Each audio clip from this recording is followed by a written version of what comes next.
요즘 AI 자동화 정말 핫하죠? 그런데 막상 시작하려고 보면 툴이 너무 많아서 뭘 써야 할지 막막할 때가 많아요. 그래서 오늘은 이 복잡한 선택의 고민을 시원하게 해결해 드리려고 합니다. 우리 회사에 딱 맞는 플랫폼 어떻게 골라야 할까요? 네, 바로 이 질문이죠. AI 자동화, 대체 어떤 도구를 써야 하지? 아마 많은 분들이 이 고민을 하고 계실 텐데요. 오늘 그 해답을 찾기 위해 대표적인 플랫폼 세 가지를 아주 꼼꼼하게 비교 분석해 보겠습니다. 오늘 우리가 함께 살펴볼 순서입니다. 먼저 가장 범용적인 툴인 NN부터 시작해서요. AI 개발에 특화된 디파이, 그리고 특정 산업 분야의 전문가죠. 닥시, 순서로 점점 더 깊이 들어가 볼 겁니다. 그리고 마지막에는 이들 어떻게 조합해서 최강의 시너지를 낼 수 있을지 그 전략까지 알아보겠습니다. 자, 이게 바로 오늘 우리가 살펴볼 세 가지 플랫폼의 핵심을 담은 비교표입니다.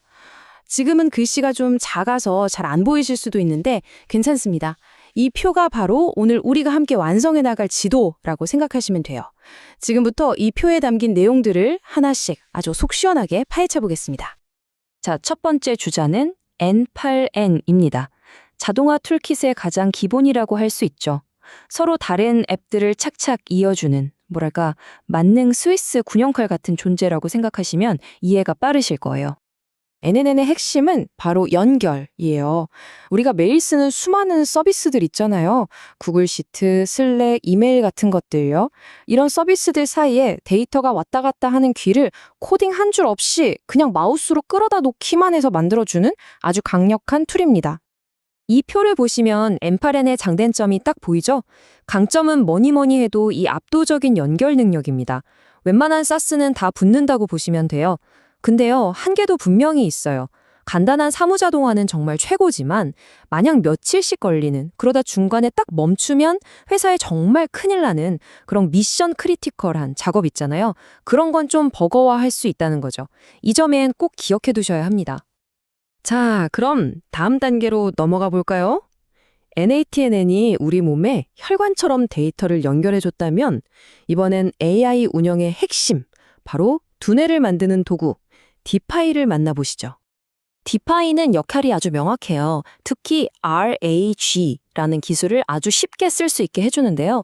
RAG가 뭐냐면 우리 회사 내부 데이터를 먼저 싹 검색해서 그 정보를 바탕으로 AI가 더 똑똑하고 정확한 답변을 하게 만드는 기술이에요. 이걸 쓰면 우리 회사 데이터에 기반한 AI 챗봇이나 내부 자료 검색 시스템 같은 걸 정말 뚝딱 만들 수 있습니다. 그러니까 핵심은 이거예요. 내가 만들려는 자동화의 심장에 챗 GPT 같은 LLM, 즉 거대 언어 모델이 있다? 그러면 디파이가 정말 최고의 선택지가 될 수 있는 거죠. 다만 N8N처럼 범용적인 업무 자동화 툴은 아니라는 점, 그 역할의 차이를 정확히 이해하는 게 중요합니다. 자, 이제 마지막 주자입니다. 가장 전문화된 도구죠. 특정 산업의 아주 까다롭고 엄격한 요구사항을 해결하기 위해 태어난 플랫폼, 바로 닥시입니다. 닥시는 목표가 아주 뚜렷해요. 바로 제조업이라는 특정 분야를 정조준합니다.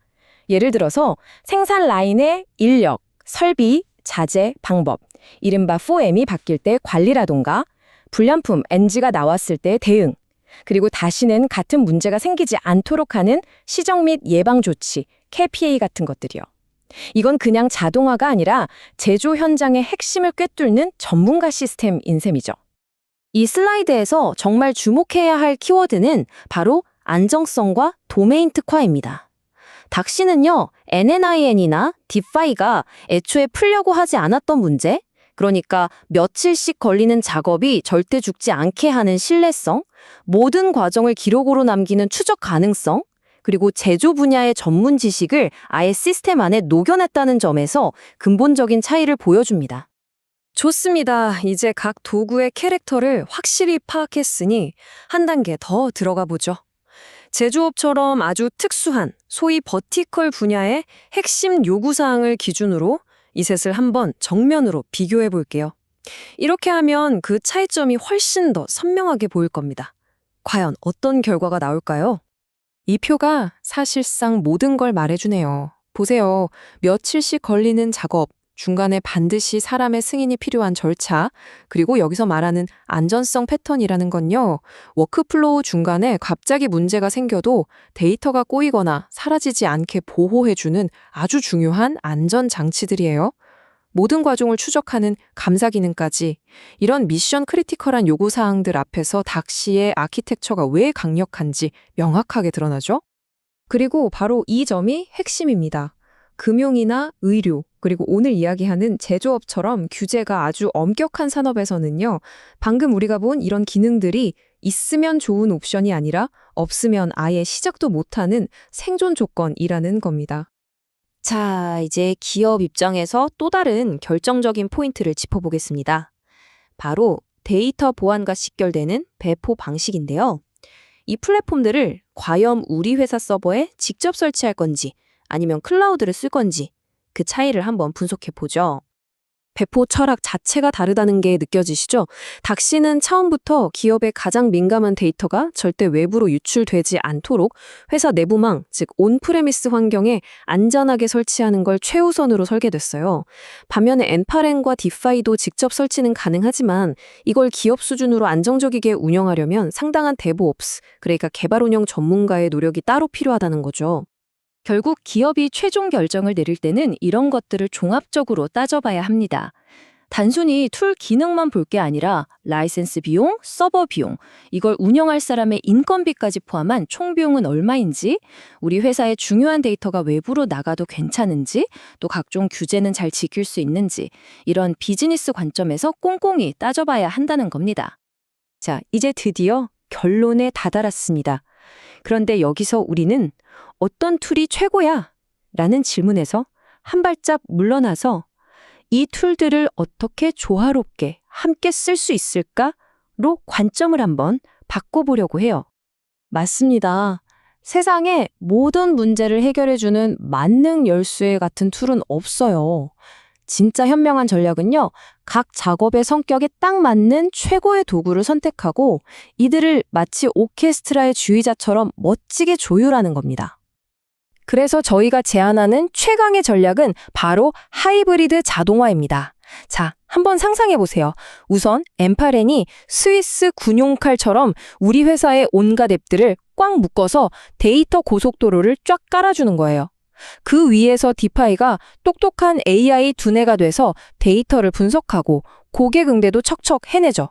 그리고 가장 중요한 단 하나의 실수도 용납할 수 없는 우리 회사의 핵심 제조 공정, 이건 바로 닥시가 든든한 지휘관처럼 처음부터 끝까지 책임지고 안정적으로 지휘하는 겁니다. 어떠세요?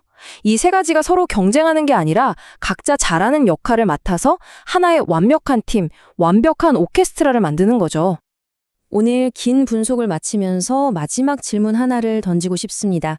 오늘 살펴본 각 도구들의 뚜렷한 역할과 강점을 바탕으로 지금 여러분의 비즈니스에 우리 회사에 진정으로 필요한 워크플로우는 과연 어떤 모습일지 한번 깊이 고민해 보시면 어떨까요?